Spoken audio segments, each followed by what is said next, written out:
and great welcome. So now we are going to start a topic which is pretty important, and I have also seen actually student fraternity perceive this particular topic with a very dreaded angle. Nothing like that. It's a pretty simple topic, although as I told you, sometimes student fraternity thinks actually it's pretty complicated. Nothing like that, and you are bound to get a question. First of all, we need to understand, because as you can see the heading, Accounting for Electricity Company as per Revised Act of 2003. So for your MCQ section, you need to understand that Electricity Act 2003 has replaced the existing, what we call, hello,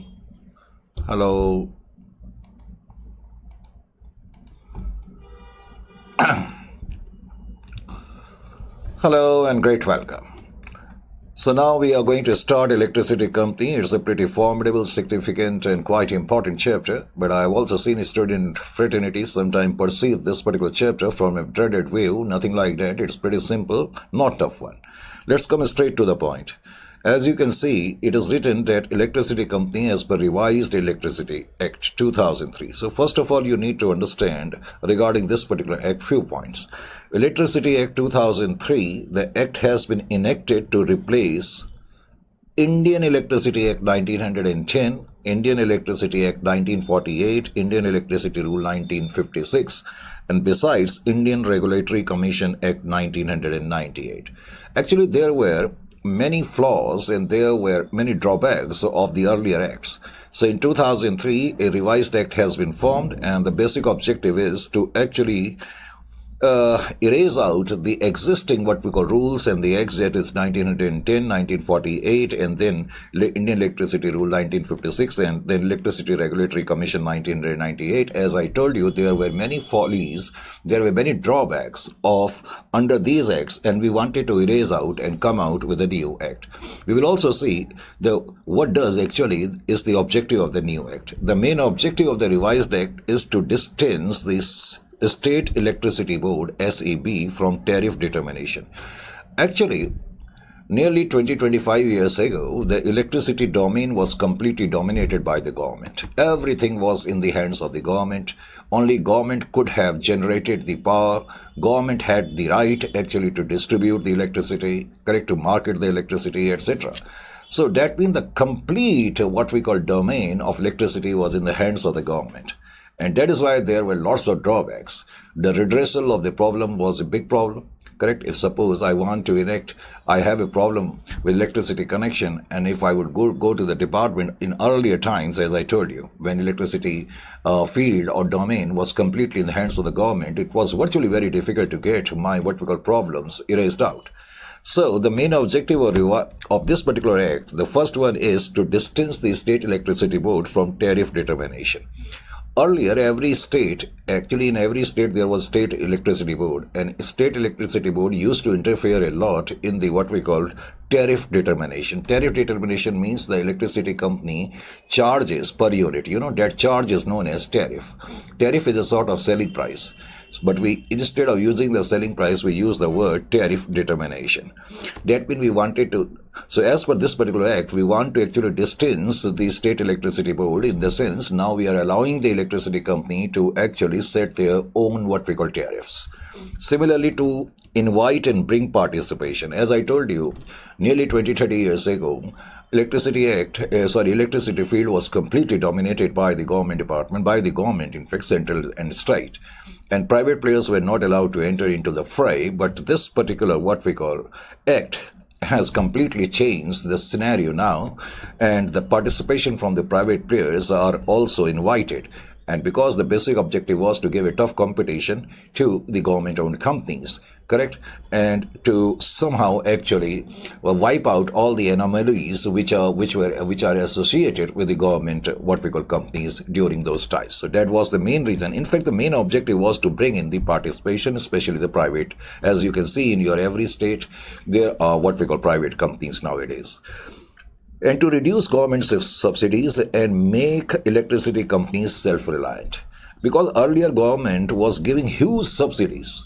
And problem is that even despite that, actually, the services were not compatible to the international standards. So government thought that why the hell in the world actually we should give unnecessary subsidies to these companies. So it is better that to make the act in such a manner that electricity company actually become self-reliant of their own. So some freedom must be given to the electricity company actually in the price determination, tariff determination, and they become what we call self-reliant. So that is the reason we want to actually reduce the government expenditure on subsidies. And obviously, the another objective was to increase the competition by what we call inviting the private players. Further, another important, this is next point, but this is also the objective also. The most important thing, as I told you earlier, the power generation, if you want to generate the power, actually you needed a license, and to procure a license was almost impossible 20-25 years ago. But now, if you want to actually generate power, there is no license requirement. There is no license requirement. Any individual, any entity, any organization, actually now they can generate the power. However, if you want to transmit the electricity, if you want to distribute the electricity, if you want to enter into the what we call trading of electricity, then you need still a license. However, to procure license nowadays is quite easy. Now, what are the main authorities? The main authorities are Central Electricity Authority, as we call them, CEA. Another one is Central Electricity Regulatory Commission, we call it CERC. And finally, SERC, that is State Electricity Regulatory Commission. These are the main authorities as per the revised act. Is it clear to you? As I told you a moment ago, tariffs are fixed by the appropriate commission. So nowadays actually appropriate commissions are set out actually who fix what we call tariff, but at the same time electricity companies are allowed a sort of leeway, freedom actually to set their own what we call tariff. But at the same time, the main purpose of setting up the commission that electricity should set up such a price that it should be reasonable. Correct? It should be a reasonable one. It should not be a blood-sucking one. So that is the main reason that tariffs are fixed by appropriate commission, wherein electricity company can set up a tariff and they can charge what we call profit element also. So these are the few points regarding which you should be aware of. Now we come over to the what we call accounting aspects. In order to understand the accounting aspects, first of all, kindly pay attention towards your question number 1. Here, this question is of 2 marks and it is written that Great Power Limited received security deposit from a customer on 1/7/2021. As you know, suppose if I want to actually have a new meter or I want to have a new connection, so first of all, I will have to actually deposit an amount with the electricity company. So electricity company received a security deposit on 1/7/2021, rupees 2 lakh. And further, it is given to you that RBI interest rate on 1/4/2021 was 8% past the entries in the books of Great Power Limited. So how we are going to do the accounting when an electricity company receives the security deposit from a customer? The main purpose of this particular question and topic is this one. So in order to comprehend this, first of all, kindly have a look over this particular chart or diagram. In this particular chart, first of all, I have written 1/4/2021, that is the what we call start of the current year's date. And accounting year is ending on 31st/3/2022. As you have already seen that on 1/7/2021, we have received a deposit of rupees 2 lakh from this particular company. Isn't it or not? We have received a deposit of what we call 2 lakh from this particular customer. And it is also given in the question that RBI rate in the beginning of the year is 1/4/2021. Now, the most important point which you need to understand is that whenever an individual or an organization will have a new connection, obviously they will have to pay a security deposit to the electricity company. Now, because on 1/7/2021, this customer has paid us means the electricity company. Remember one thing, you are doing the accounting from the perspective of the electricity company. So electricity company has received a security deposit on 1/7/2021. Obviously, that means on this date, the connection has been given to that particular customer. So by the end of the year, this electricity company must have supplied him electricity also. From 1/7/2021 till the end of the year, that means for 9 months in the current year 21-22, the electricity company has already supplied him some what we call electricity also. Isn't it or not? So how the accounting is done, this is the most important point regarding that. When electricity company is going to receive what we call security deposit, this is the point which you need to understand. In order to understand and make you understand, first of all, kindly pay attention here. My first entry in this particular case will be, we are talking about what we call security deposit. Is it clear to you? In fact, I will write the dates. That will be better. So on 1/7/2021, electricity company has received security deposit. Now you presume that you are the accountant of the electricity company. So electricity company is receiving security deposit. So entry will be bank account debit to security deposit account. Bank account debit to security deposit account. Is it clear to you or not? Bank account debit to security deposit account. We have received a security deposit from the customer. Isn't it or not? An amount which is given to us is 2 lakh. So 2 lakh worth of security we have received from the customer. This will be my entry. No doubt about that. Now the next point which you need to understand is, as per rule, when any customer is going to give you a security deposit, because the security deposit has been given on 1/7/2021, and now 9 months have already elapsed till the end of the current year. Now the Electricity Act 2003 states very clearly that on security deposit the customer need to be given interest. So in the current year, for 9 months, 9 months interest must be given to this particular customer on his security deposit. Is it clear to you or not? So when electricity company is going to deliver the what we call interest to the consumer or the customer, obviously it will be an expense. So at the end of 31/3/2022, first of all, electricity company is going to write an entry, interest expense account debit. Interest expense account debit. This is the entry electricity company is going to pass, interest expense account debit. However, it will not pay the amount of interest. So don't write to cash. First of all, it is going to write to interest accrued on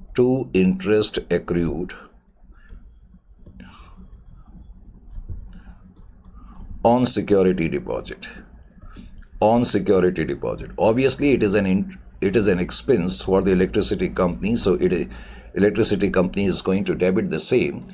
And now interest accrued on security deposit means this interest has become now due.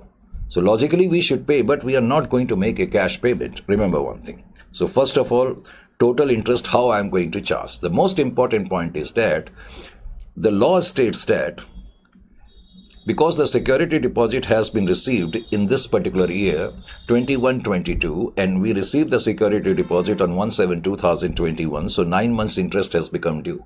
But at what rate we are going to compute the interest? So law states that we are going to take the RBI rate in the beginning of that particular year, for which the interest is being what we call accrued, or interest is being calculated. Is it clear to you? So that is why you are being given the question RBI rate 8%. So you are going to now write here at the end of the year. First of all, I am going to compute the interest, that is equal to 2 lakh into 8%. That comes to 16,000, but we have to compute the interest for 9 months only. So 9 by 12, it will be equal to 12,000. So we will compute the interest. So this is an expense for the electricity company, but electricity company is not going to pay this amount to the customer. But why electricity company is not going to pay the amount? Now pay attention here. See here. As I told you, because the connection has been given on this particular date, so till the end of the year, because the 9 months have gone by, so during these 9 months, the electricity company must have given or supplied electricity to that particular consumer or organization, isn't it? Let us say during these 9 months, electricity company has supplied 5,000 or let us say 500 units of what we call electricity, or let us say 1,000 units of electricity, correct? And rate of electricity, let us say, is equal to what we call 20. Correct? 20 per units, for simplicity's sake. So that means total electricity bill for these 9 months will be equal to 20,000. Total electricity bill will be equal to 20,000. So one way is that electricity company can receive what we call cash account debit to electricity sales account. That is 20,000 rupees, because the electricity company will tell we have supplied you during these 9 months 1000 units and the rate is 20, so kindly pay us 20,000. And then electricity company can make the payment for the interest also. Interest accrued account debit to what we call bank account, that is equal to 12,000. But instead of doing that, what electricity company is going to do, electricity company will tell to the consumer that this much is your bill, and that means this much is your bill means this much of amount, that is 20,000 we are supposed to receive from you. But at the same time, there is some interest which we are supposed to pay you. So it is better we are going to adjust the amount of interest against the electricity sale. So the point is that on 31st of 3 2022, this interest accrued will not be what we call paid. It will be adjusted against the amount of electricity bill. For example, in the example which I took, where I told you electricity bill, let us say for the 9 months is 20,000. So electricity company will tell, well, you need not require to pay us 20,000 because we are adjusting 12,000 of interest which we are supposed to pay you. In fact, now you kindly pay us only 8,000 rupees. Is it clear to you or not? So that means when electricity company is going to prepare the bill, it will subtract what we call interest accrued on deposit, which the electricity company is supposed to pay to the consumer. So that is why this interest accrued will be closed at the end of the year. Interest accrued, it is a liability, and now this liability is being wiped out. Interest accrued on security deposit.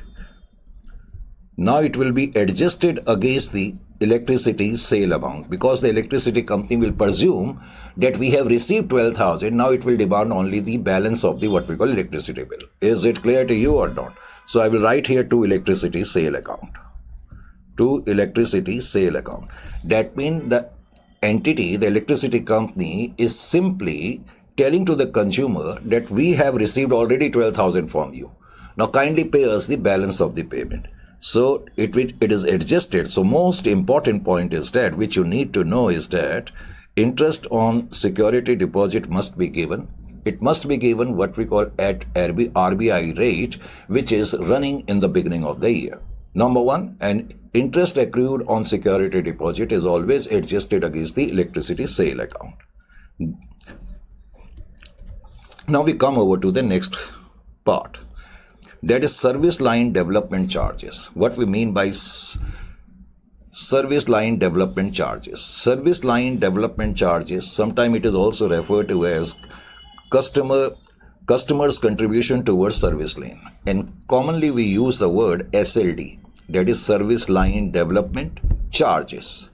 That means sometimes electricity companies, actually what they do, in order to what we call develop a particular area, they put up a charge on the what we call local population of that particular area, and it tells to the people when they will actually provide the electricity bill over there, SLD charges will be clearly mentioned. Because we means the electricity company is going to develop that particular area. It is going to actually develop the service lanes, the poles, the electricity wires, etc. It is facilitating the what we call distribution of the electricity company. So electricity company companies have been authorized by this particular act, correct, that you can charge, known as service line distribution charge. It is also known as customers' contribution, because the consumers are contributing indirectly towards this development. Indirectly, it means. It is clear to you or not? So this is the point which you need to understand. So that is SLD charges. Now how the accounting for SLD charges is done, in order to understand that, we'll pick up a question. See here. This is question number 2. And here it is mentioned, Flash Power Limited has incurred capital expenditure of 500 lakh. When we say capital expenditure of 5 lakhs, indirectly it means, let us say on power generation plant, we have spent 500 lakhs and the life of the plant is 10 years. That means this power generation plant is capable of what we call providing the electricity at least for the next 10 years. This is partly financed as 40% from the consumer's contribution towards service line development. So 40% of the financing is done by what we call consumer's contribution. correct, for the service line development. So pass entry for SLD contribution. So how we are going to pass the entry for this? This is another point. It is very simple, not tough. So in this case, this is your question number 2. In this case, how the entry is going to be passed? As it has been stated very clearly that the project cost is 500 lakh. Now, if project cost is 500 lakh and 40% contribution is through the consumers, that means consumers are contributing towards this service lane development. So that means total contribution of the consumer is equal to 200. So in this case, your entry will be like this. The first entry which I am writing is not necessary, but in case if you want to write, you can write it. The entry will be capital expenditure account debit to bank account. That means electricity company has spent nearly 500 lakh on this power generation plant. This is capital expenditure, 500 lakh. Now, 40% has been contributed by the consumers. So the next entry will be bank account debit or cash account debit, whatever you may like to write. Bank account debit. Now 40% of 500 will be equal to 200, no doubt about that. And we are going to write here 2. You can simply write SLD charges, service line development charges account. You can write it this way, service line development charges. Or if you want to write, you can write this way, 2. Customers contribution or consumers contribution. Customers contribution. That means consumers are contributing. So anyway, the point is that we have received 200 as the what we call contribution. Now the point is that actually the expenditure incurred by the electricity company is 500 lakh. Now technically speaking, their expenditure is getting reduced because of contribution by the consumers. So technically electricity company's net expenditure is 300 because they spent 500, received 200, isn't it? Now it is a sort of what we call, no doubt about that, gain to the electricity company.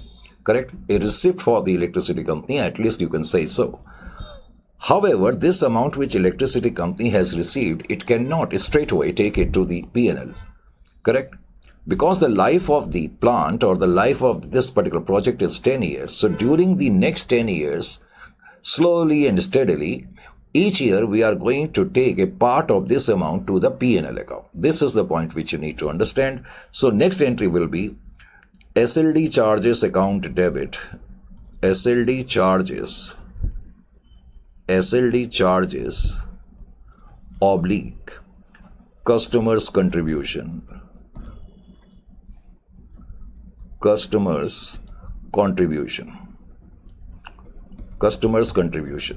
to P&L account. Now let us say this is the first year. So at the end of the first year, I am going to actually pass this entry. And because we have received 200 lakh and the life of the asset is 10, so each year I am going to transfer out of this amount 20 lakh to the profit and loss account. Is it clear to you or not? So this is the point which you need to understand. And balance 180 will appear towards the liability side. Is it clear to you? So this is the point. And when we will reach the end of the second year, again I am going to pass this entry SLD charges account debit or consumers contribution account debit to P&L account. So very simple. Now we move over to the next point. Next point is also very vital. 7th, grants. These are small points regarding electricity company grants. Regarding grants, what you need to understand. Actually, I have written here grants under Accelerated Power Program Development Reforms. Obviously, the main objective of this particular act and the government is to actually have the reforms and the development in the what we call field of electricity. Is it clear to you? So quite obviously, although in the act it is clearly mentioned that one of the objective is we want to reduce the subsidy or the support which we were giving to you earlier, correct? And we want to make you self-reliant. But in spite of that, sometime government come into play to help the electricity company. How? That's exactly is the point. The grants could be given as an incentive or could be given to meet the capital expenditure. If grant has been given to an electricity company as an incentive, in that case, the electricity company is going to pass the entry this way around, bank account debit to grant account. And whatever grant the electricity company is going to receive, immediately it will take the full amount of the grant to the profit and loss account. If the grant has been received as an incentive, but how will you figure out that this particular grant has been given to you as an incentive? The point is that. How will you figure it out? For example, in the question it is given to you that there is an electricity company and it is incurring losses. So sometime government will come into play to support that particular electricity company. So in this case, the grant has been given to the electricity company as an incentive, because here the grant is meant for the fact that you kindly continue. Is it clear to you or not? And when we say grant to meet the capital expenditure, for example, there is an electricity company, it wants to open a power project plant in a rural area, in a far-flung area.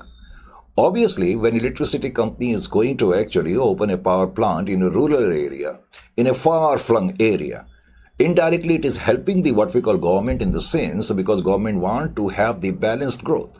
Isn't it or not? Not only the city area, urban areas, but we need to actually improve upon what we call even the rural areas, even the far-flung area, even the remotest area. So when electricity company is going to open the power plant over there, obviously, as we know, when we open the power plant, heavy expenditure we need to actually spend out. So government will tell, okay, because you are opening the power plant in a rural area, we will support you. Here we are going to meet your initial expenditure. So when grant is given to meet the initial expenditure, that is known as grant is given to meet the capital expenditure. Is it clear to you? I will make the point further clear. Just kindly pay attention here. This is just an example. Let us say there is a company by the name of Kingfisher Power Limited, and it has incurred cash losses of 1,000 lakhs. Cash losses. Now government provided up to 50% to meet these losses.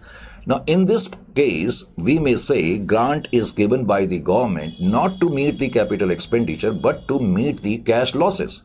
Actually, government wants this particular company to keep on operating. Government doesn't want this particular company to close down, and that is why government is telling, well, we are going to give you what we call grant to the extent of 500, to the extent of 50% of your losses, correct? So, in this case, the entry will be bank account debit. Bank account debit.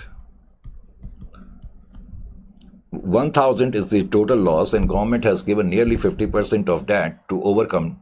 So 500 lakhs, bank account debit to grant account. As I told you, when grant is given as an incentive, in that case, this electricity company will take the entire amount immediately to the profit and loss account. So next entry will be grant account debit to profit and loss account. Grant account debit to profit and loss account. Grant account debit to profit and loss account. Is it clear to you or not? To profit and loss account, 500 lakh, 500 lakh. Now, take the another example. In fact, this is your question number 3. You can look. Okay, I will show you the question first. Question number 3. This is the question. So in this particular question, here it is written, an electricity company incurred a capital expenditure of 100 lakhs. Life is 10 years. Further, it is given this is partly financed as 40% from the consumer contribution in the form of, 40% from the consumer contribution and 25% grant from the central government. Now, this time central government has given a grant to meet the additional expenditure, to meet the what we call expenditure, initial expenditure. So this will be termed as a case of grant to meet the capital expenditure. Now, the point is that when actually main focus is that when an electricity company is going to receive the grant, how that grant will be treated by the electricity company. So we have already seen if the grant has been received as an incentive, in that particular case, grant is immediately taken through the P&L. However, if grant is given for the purpose of meeting the initial capital expenditure, in that case, how it will be taken to P&L. Correct? Now try to understand here. The same question number 3, I have already told you. The total project cost is 100. It is clearly given in the question, and 40% is through consumer contribution. It is financed, and government also has given a grant of 25%. Is it clear to you or not? Indirectly, the point which you need to understand in this particular case, that total project cost is actually 100. Total project cost is 100. 100 lakhs. This is your total project cost. Now, out of this 100 lakh, as we have already seen, 40% has been financed through consumer contribution. So consumers have contributed. Through consumers' contribution, you can also write contribution towards SLD charges. Consumers' contribution is 40%. And 25% is what we call through grant. Obviously, the balance through own sources, obviously, the balance is 35%, and 35% of the amount must have been borne by the company itself, electricity company. We are more concerned with the fact how much electricity company is receiving by way of contribution. Actually, by way of contribution, it is receiving 40 lakh, and by way of grant, it is receiving 25 lakh. This is the point which you need to understand.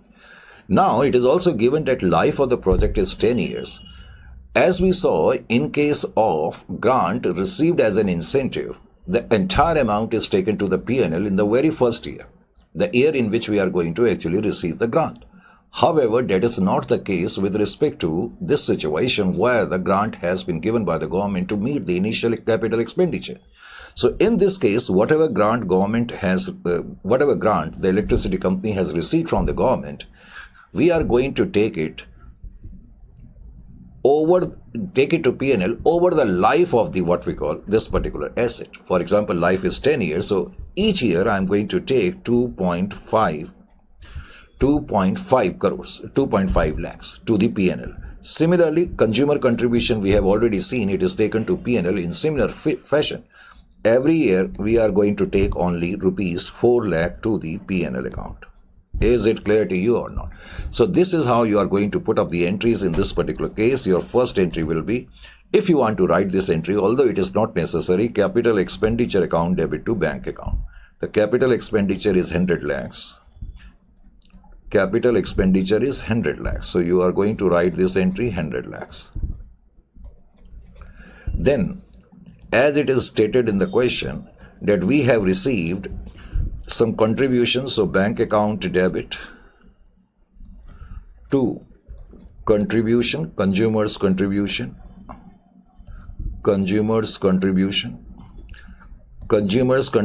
of 45 lakh has been received, and at the same time we have also received grant, bank account debit to grant account, a grant of 25 lakh. Consumer contribution is actually 40 lakh, sorry. So total amount is 65 lakh which we have received. This is how we are going to pass the entry. Now, only thing is that whatever grant which we have received and consumer contribution which we have received at the end of the year, actually first two entries will be passed in the beginning of the year, and at the end of the year, I am going to pass this entry that whatever consumer contribution which we have received and grant which we have received, how much of that we are going to take to P&L. As I told you, out of 40 lakh, only 4 lakh I will take to P&L in the current year. Similarly, with respect to grant, only 2.5 lakh will be taken to the P&L. So your next entry will be consumers contribution account debit. Consumers contribution account debit. That is 4 lakhs. And similarly, grant account debit. Grant account debit. Now, grant account is actually 2.5. So, to P&L account.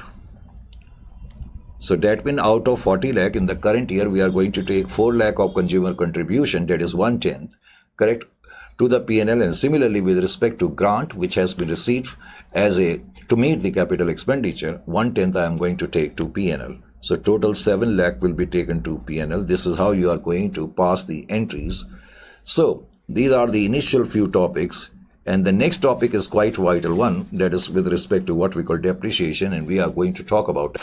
So here now in this particular session we are going to pick up this particular concept of depreciation. Now in the context of electricity, the concept of depreciation plays a very significant role, and you need to have a very good knowledge regarding this particular concept. Correct? So let's have a look.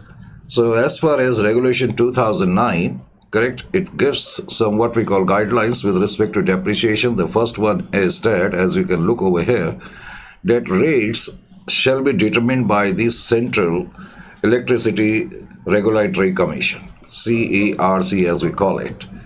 And hello, hello, hello.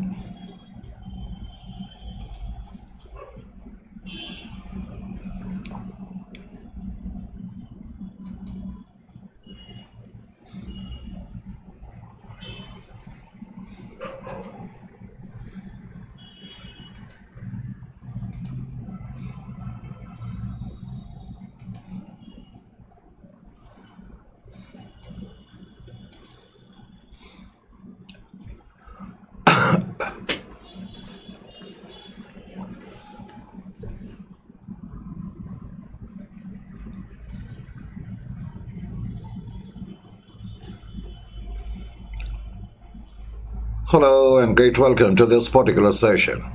Now in this one we shall start off with what we call this concept of depreciation, and in the context of electricity the concept of depreciation is quite vital.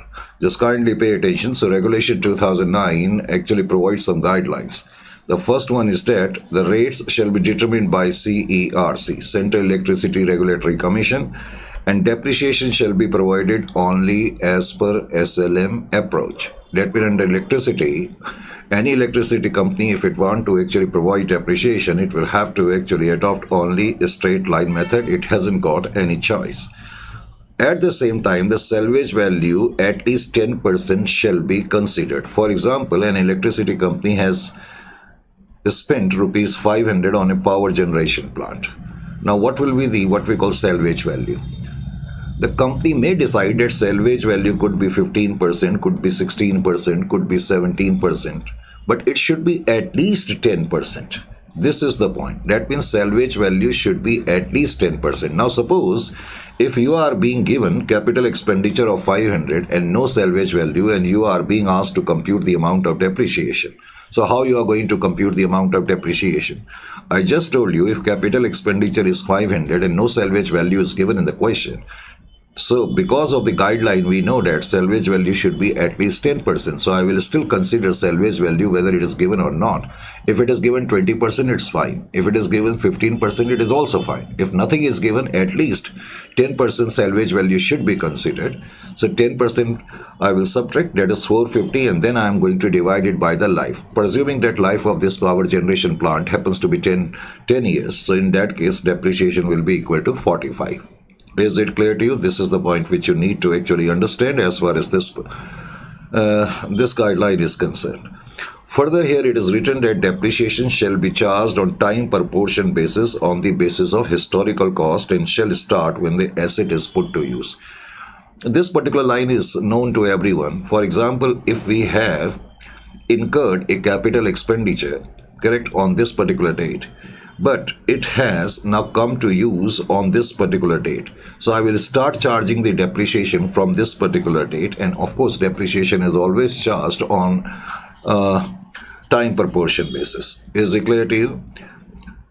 Now there is another associated concept, however you will be able to understand it only after going through a particular example, but first of all let's go through it.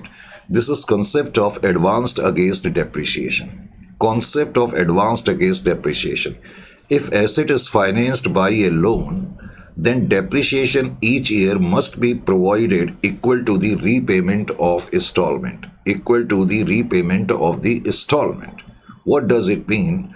I will let you know in a short while, and for that you need to actually go through this particular question. This is question number 4. You can go through. It is also printed, but you can directly have a look over here.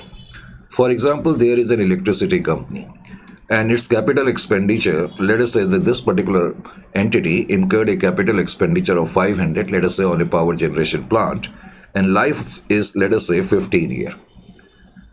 And company, we presume, has taken a loan of 70%. Of course, company has incurred an expenditure of 500 lakhs, and it is not a what we call mega amounts. It's a pretty huge amount. So in order to finance the same, let us say company might have taken a loan of 70%. And repayment of the loan is 10 years. Now I am simply asking you, what will be the amount of depreciation in this particular case? Now suppose Under normal circumstances, you would have had computed the depreciation. What you would have done? You would have simply taken into account the cost of the asset as you normally do. Because salvage value is not given, and just a moment ago I told you, as per regulation 2009, we need to presume minimum salvage value of 10%. So I'm going to presume salvage value as 50. 10% of 500, that comes to actually 50. Isn't it or not?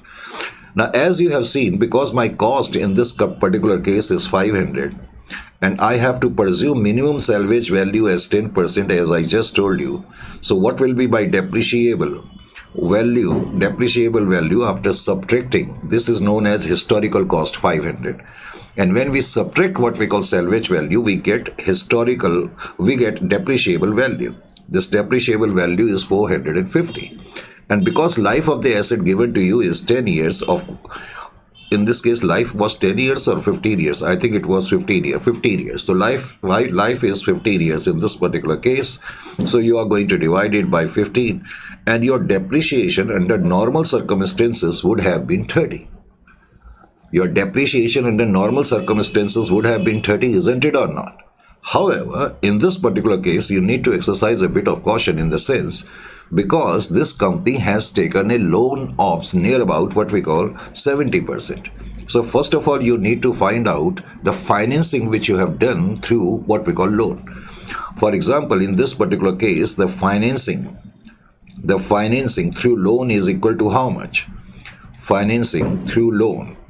Now, financing through loan in this particular case through loan. In this particular case, because the cost of the asset is equal to 500 lakhs and you have taken nearly 70% of that amount as loan, so your loan amount is equal to 350. Further, it is given that loan need to be repaid within a maximum period of 10 years. Here it is given. The repayment period is 10 years. So if I am going to divide it by 10, so it will give me one installment amount. That means loan need to be repaid every year by making a payment of 35 lakhs. This is my loan installment. Is it clear to you or not? This is my loan installment. Now kindly pay attention, because we are not only trying to understand the concept of the depreciation, but rather the concept of advance against depreciation. Now what I have written over here, if asset is financed by a loan, then depreciation each year must be provided equal to the repayment of installment. What does it mean? Say here, now every year how much I am going to repay in this particular case? Every year I am going to repay, loan repayment I am talking about, that is equal to 35 lakhs. Every year, because we have taken this particular loan and one installment is 35 and the loan repayment period is 10 years. That means in the first 10 years, I will make a payment of 35 lakh, 35 lakh, 35 lakh, 35 lakh, 35 lakh. In the first 10 years, isn't it or not? Obviously, after the what we call 10th year, now my loan will get repaid. If my loan will get repaid in the 11th year, in the 12th year, in the 13th year, in the 14th year, remember one thing, that 15 years is the life of the asset. So in the first 10 years, you are going to repay the loan amount because you have taken a loan of 350 and every year your loan installment happens to be 35 lakhs. So by the time you are going to reach the end of the 10th year, you would have had paid the loan amount. And in the 11, 12, 13, 14 and 15, obviously you need not require to pay any installment. As I told you just a moment, when we computed depreciation under normal circumstances, I would have had computed depreciation this way around: 500 minus salvage value 450 divided by total life 15 years, that is equal to 30. Now, it means logically under normal circumstances, my depreciation for each year should be equal to 30. 450 divided by 50. Under normal circumstances, this is my normal depreciation, 30 lakh, 30 lakh, 30 lakh. Isn't it? For 15 years, my depreciation each year should have been 30 lakh, 30 lakh, 30 lakh. Isn't it or not? Do you agree with me?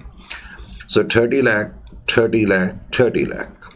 Just let me write. It is consuming a bit of time, no doubt about that, but at the same time, I want you to understand this particular concept quite well. So every year my depreciation should have been 30 lakh, 30 lakh, 30 lakh. But now the point is that because it is clearly stated as per the guideline, as I told you, when you have taken a loan, then in that case, every year you need to provide depreciation equal to the loan installment. Now the point is that how much depreciation I need to provide every year. I need to provide every year depreciation of 35 lakh. Now you must have seen here, logically under normal circumstances, my depreciation amount would have been 30 lakh.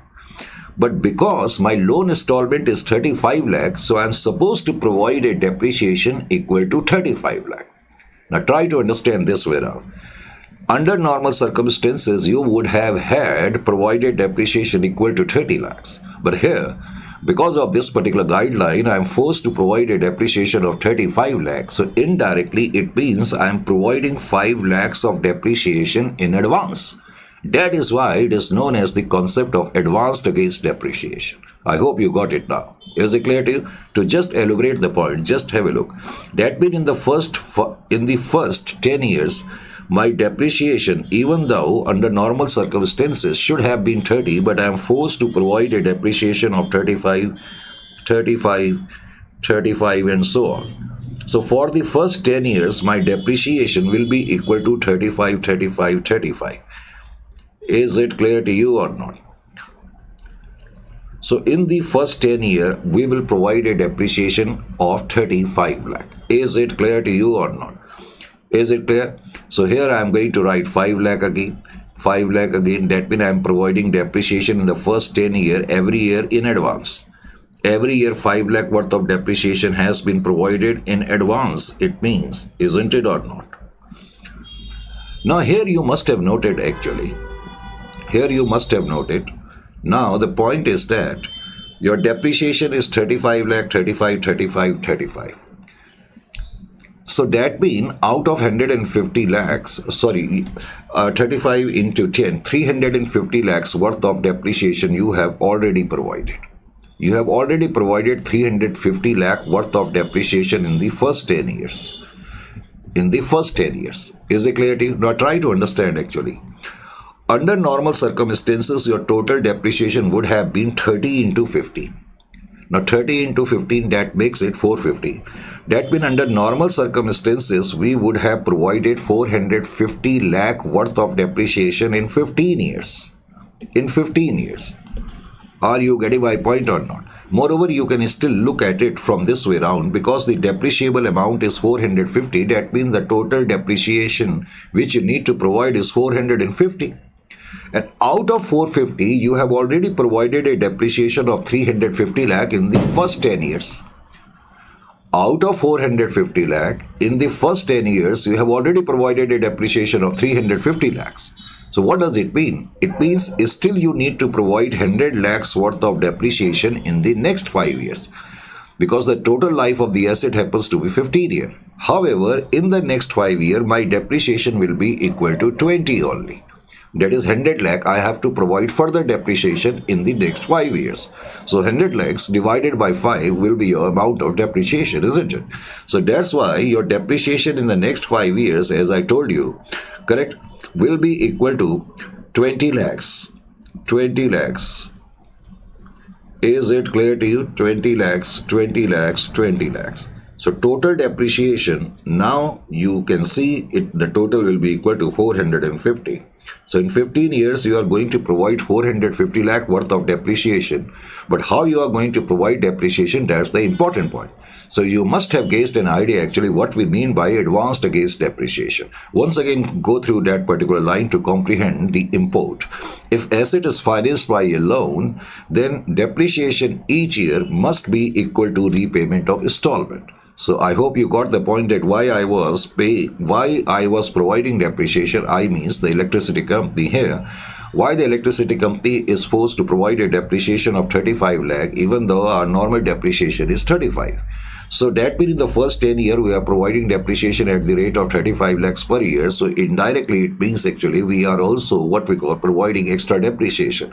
And that extra depreciation is nothing but your advanced depreciation. That means advance against depreciation. So this is the concept of advance against depreciation. Is it clear to you or not? Next important concept is actually your debt equity ratio. It's a simple concept. However, it is the base for the later on question. Debt equity ratio, what do we mean by that? Now, remember one thing. The regulation says that when an entity actually spends some amount on a project cost, then logically 30% of that must comprise of equity and 70% must comprise of what we call debt. That is why debt equity ratio. That means when you are going to make the capital expenditures, so what should be the expenses in the form of what we call equity and debt, and what should be their ratio? So 70% of the total financing should be by way of equity, and by way of debt it should be equal to 70%. This is the point which you need to understand. Is it clear to you? And it is going to play a very significant point later on. Now the next concept in this particular case is related to tariff determination, tariff calculation. I told you earlier what we mean by tariff. If you remember, in the very first session, I told you when a normal seller charges some price, that is nothing but selling price, correct? For example, price of a commodity is rupees 50. Obviously, in this particular price, he is going to sell the commodity at 15. He must be having some cost and some profit element, isn't it or not? Similarly, in the context of electricity company, when electricity company sells the electricity, then per unit price it will have to keep, and that per unit price which it is going to charge from the consumers of the electricity is nothing but that is known as tariff. Instead of calling it as selling price, we call it tariff. Is it clear to you? That means when we use the word tariff, it comprises of cost and it comprises of profit element also. Now, the point is that, as I told you, as per Electricity Act 2003, now we have given liberties because earlier this electricity field was completely in the hands of the government, isn't it or not?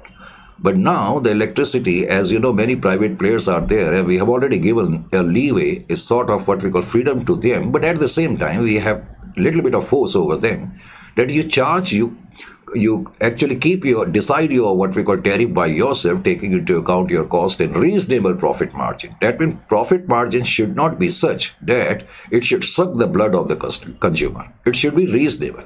This is the point which you need to understand. Now the next question is, how an electricity company is going to set its tariff, how it is going to decide its selling price per unit, that is tariff per unit.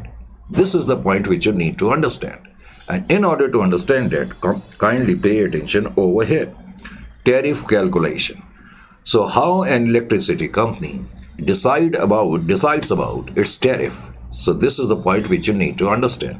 So here I have written a question, and this is your question number 5 in your material. Is it clear to you? The material which we have supplied. Here I have written cost or capital expenditure of the project. Let us say we presume that the total cost of the project is equal to 200 lakhs. We also presume that it is financed through debt equal to 70%. Now if I am going to compute 70% of 200, that will be equal to 140 lakh. That means financing through debt is equal to 140 lakh, and moreover it is mandatory, as we just saw. As per regulations, it is mandatory that we need to have financing of the project 70% through debt and 30% through equity, isn't it? And we also presume that this loan which we have taken, correct, the rate of interest happens to be 12%.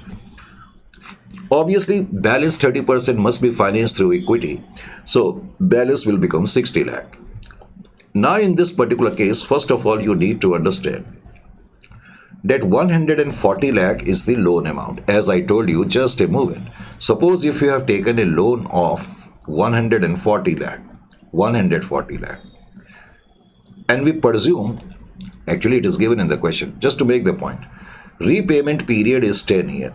And if repayment period is 10 years, what will be the amount of your one installment? That will be equal to 14 lakh. So every year I need to make or pay an installment of 14 lakh. And remember, on the hindsight, the concept of advanced depreciation also. Indirectly, it means my depreciation in the current year which I should provide should at least be equal to 14 lakh, because the loan amount is for a period of 10 years. So in the first 10 year, obviously every year I will be forced to provide depreciation irrespective of my normal depreciation. I will have to provide depreciation at a rate of 14 lakhs per year. Is it clear to you? Now let us compute the normal depreciation. Because the project cost is 200 lakh, as I just told you a moment ago, the project cost is equal to 200 lakh. And salvage value in this question is not given. So I will presume salvage value as 10%. So my depreciable, that means the total depreciation which I should provide over the life of this particular asset, and the life of the asset we presume is equal to 15 years. It is given in the question. You can go through the question. 180 lakh. So 180 lakh is called in technical jargon as the depreciable value. Depreciable value means the total depreciation which you need to provide on this particular project cost is 180 lakh over a period of 15 years. So I'm going to divide it by 15. When I'm going to divide it by 15, I will get a depreciation of only 12 lakh. So you can see, although my normal depreciation is 12 lakh, but because my loan installment is there and loan installment happens to be more than the what we call depreciation 14 lakh, so I am forced to provide a depreciation of 14 lakh at least for the first 10 years. Is it clear to you or not? Okay. Now we move over to the other part of this question. This point I have already explained, that in the first 10 years, each year I am going to provide a depreciation of 14 lakh. And my normal depreciation, as I told you, is equal to what we call 12 lakh. Normal depreciation is 12 lakh. So indirectly it means every year I am going to provide a depreciation of 2 lakh in advance. This is one thing. Come over to the next point. Next point is very vital. Just allow me a second. Next point is vital. As you can see, and just a moment ago I told you, the total depreciation which we are supposed to provide is equal to 180 lakhs. But we are supposed to provide this depreciation over a period of 15 years. Why I am saying 180 lakh? Because the total cost of the project is 200 and this scrap and the salvage value happens to be 10%. So 180 is the depreciable amount. And what we mean by depreciable amount? Total depreciation over the life. So total life is 15 years, so I am supposed to provide a depreciation of 180 lakh. But point is that which you need to keep in mind in this particular case, as I told you, in the first 10 year, 1 to 10 year, you are going to provide depreciation at the rate of 14 lakhs. In the first 10 year, we are supposed to provide depreciation at the rate of 14 lakh per year. So that means in the first 10 year itself, I will have to provide 140 lakhs worth of depreciation. Isn't it or not? So that means from 11th to 5th year, 11 to 15th year, that means in the next 5 years. First of all, I need to understand that out of 180 lakh, we have already provided 140 lakhs worth of depreciation in the first 10 years. So that means in the next 5 years, how much depreciation I need to provide? 40 lakhs. In the next 5 years, I need to provide depreciation of 40 lakhs. And because the remaining life is 5 years, so that means in the next 5 years, each year I am going to provide depreciation at the rate of 8 lakhs. Is it clear to you or not? This is the point I have explained already over here. This is one point. Coming over to the next point. Interest on loan. Interest on loan. Because in this particular case, we have taken a loan also, and the amount of the loan is equal to 140 lakh. Now suppose if I am going to ask you a very simple question. Let us say we have taken the loan in the beginning 140 lakh. So obviously at the end of the year I need to pay some interest. How much interest I am going to pay? Obviously 140 lakhs into 12% because the rate of interest 12% was given to you. So your loan interest will be equal to 16 lakh. And at the end of the year, you are also going to make a payment for the what we call installment amount. As you know, installment amount is 140 lakhs, so you are going to make a payment of 140 lakh. So now suppose when I am going to reach the second year and I am going to ask you what will be the amount of depreciation or what will be the amount of interest. So in the second year, you know that your loan amount was actually 140 in the beginning of the first year. Now we have reached in the beginning of the second year. Now in the beginning of the second year, loan amount is already this much, 140 minus 40. Why? Because we have already repaid 40 lakh worth of installment. Are you getting my point or not? If I have repaid 40 lakh worth of installment, so that means in the beginning of the second year, my loan amount is 126. And when I will reach the end of the year, again I will have to actually pay the interest, and the interest will be 140 minus 14 into 12%. And your interest amount will be equal to 15.12. Is it clear to you? Similarly, when you are going to compute the interest for the third year, it will be equal to 140 lakh was the original loan, and you have already paid 2 installment. So in the beginning of the third year, your loan amount is 140 lakh minus 14 minus 14. Correct? Now you will compute, when you will reach the end of the third year, in order to know the amount of interest into 12%, your interest will be equal to this much. Is it clear to you or not? Clear? Okay. If these things are clear, because I have already solved, but I am still solving it just to make sure that you understand it better.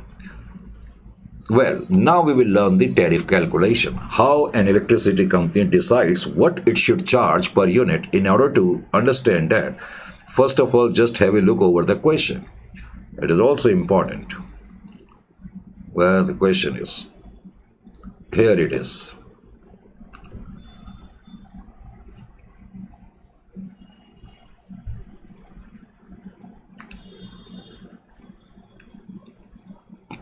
Question number 5, isn't it?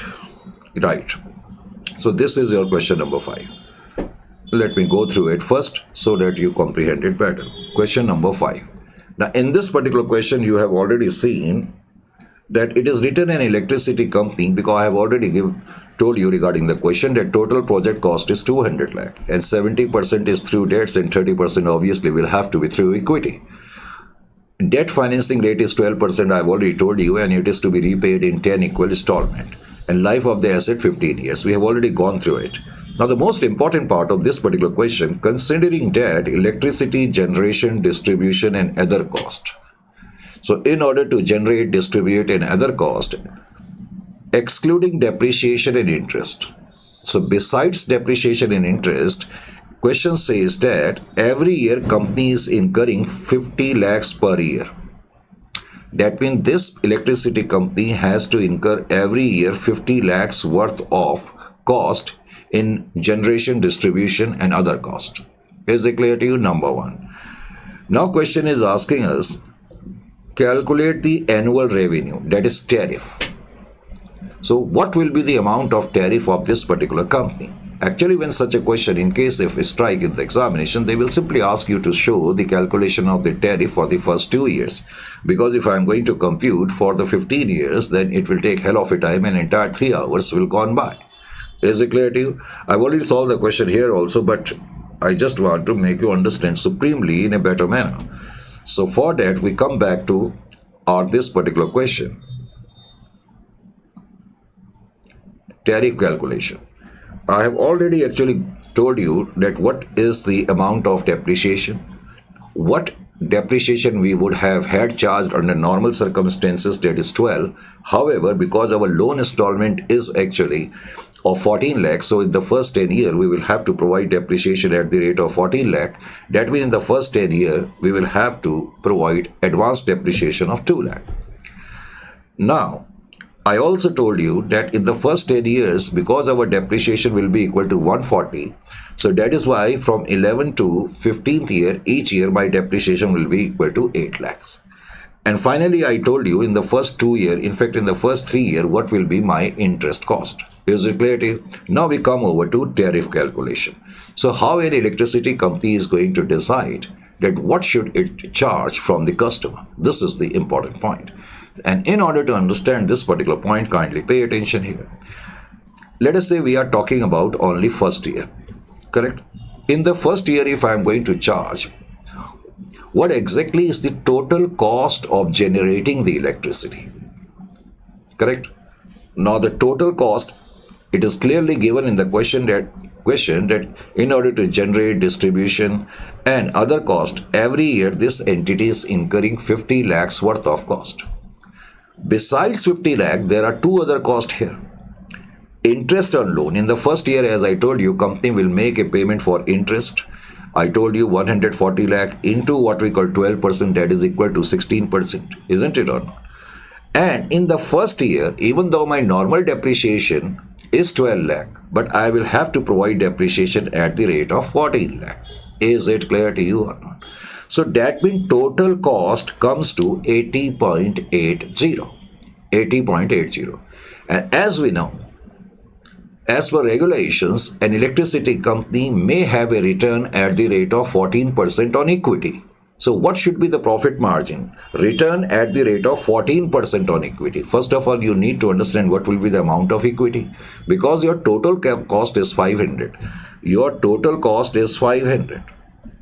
And 30% contribution must be through equity. So that means 200 is your equity. So 200 into 14%, so you are at liberty. In fact, you have the liberty now to keep a margin of 8.40. So logically, the electricity company will charge this much of tariff. Is it clear to you? 89.20. So you must have got a bit of idea actually now how an electricity company decides about its price. Is it clear to you?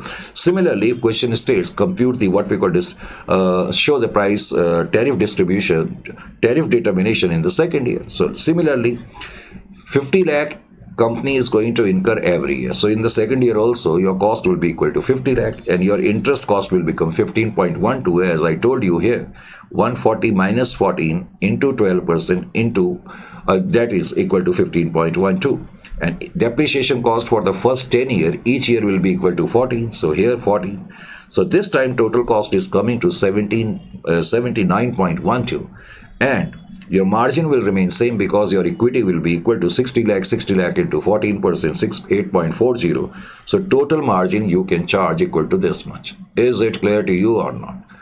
And suppose the question says, from 11th to 15th year, every year what will be the what we call margin, whether it is 11th year, 12th year, 13th year, 14th year or 15th year. See, in the 11th year also or 12th year, 13th year or 14th year, I will have a cost of 50 lakh because of what we call electricity generation, distribution, etc. However, now I will not have any interest cost because we are in the 11th year. The loan amount has already been paid off, isn't it or not?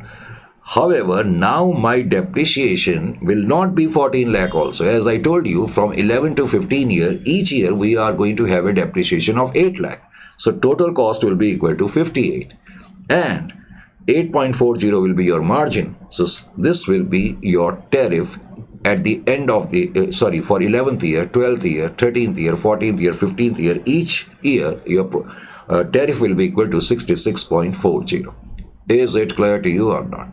Is it clear? So you must have got a fair bit of idea actually how we are supposed to do the tariff calculation. So when you learn something, at least you need to have some extraordinary what we call knowledge in order to have an edge over the others. So I hope that now at least you are feeling confident that we know how we are supposed to compute the electricity tariff also. And it is not an easy task, let me also tell you. Is it clear to you or not? So, well, after having completed this one, we shall continue with this particular chapter in the next session.